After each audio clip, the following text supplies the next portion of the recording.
Hello everyone! Before we start my video about anthropology, I will introduce first myself. So I'm Erica Vergara Palogan from Bped 1B. So let's start.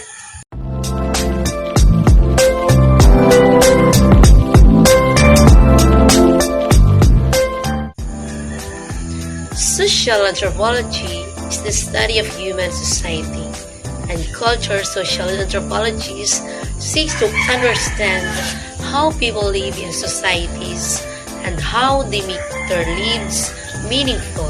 And social anthropology focuses in particular on the study of how contemporary human beings behave in social groups. Social anthropology plays a central role in an era when global understanding and recognition of diverse ways of seeing the world are of critical social, political, and economic importance. Social anthropology uses practical methods to investigate philosophical problems about the nature of human life in society. Anthropology is the study of humans in past and present. It examines the cultures of mankind and how we all came to be where we are. Anthropology is the science of humankind.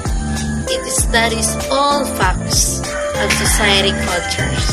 Societies vary enormously in how they organize themselves, the cultural practices in which they engage, as well as the religious, political, and economic arrangements. Social anthropology is the study of all peoples everywhere, what they make, what they do, what they think, and how they organize their social relationship and societies. By living with people in different communities, observing and learning to participate in their ways of life or field work, social anthropologists produce in-depth description of their customs and ways of life or ethnographies. They also compare different cultures and societies to explore their similarities and differences, to test the generalization of historians, social scientists, and philosophers, and to produce the theories of how best to study and understand human nature. They have a difficulties that social anthropologists faces. Firstly, social anthropologists seek for the widest possible range of experience against foreigner background. The aim of the social anthropology is to draw regularities from alien, obscure express them in more general principle and tendencies of familiar. The second difficulty is finding sufficient regulations among the conduct of the member of the group to generalize her adequately. I learn all topics to be discussed, but I have one topic that I learn and relate, and every people are personally at the dark ages. Because dark ages, as you can see, there are many subtopics, and it's so very exciting to listen and to understand each topic. And I enjoyed when our teacher are discussing.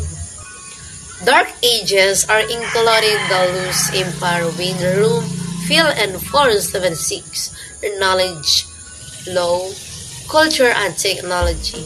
I felt with it. The army was lost, leaving the people with no protection. Survival included in the Dark Ages, which is survival. People live in small village, and nearly everyone had to farm to provide enough food which is agriculture. This made the loss of knowledge even worse. They have three zones in Dark Ages, which is the South, North, and the Scandinavian, which is South is the warm temperature, seasonal rain, and it also called excellent warming. So the second is North, slightly colder, heavily forested, and lots of natural resources. Last is the Scandinavian, were very cold, very different from the other two. And also the feudal system, which is the first is king, nobles, knights, and peasants. Peasants work, knights protect, nobles collect, kings get rich. And so people turn to feudalism for protection. Londoners hired knights to protect the peasants who agreed to work for the landowners, and this further divided into Europe. Okay, thank you everyone for listening, and I hope you learned something.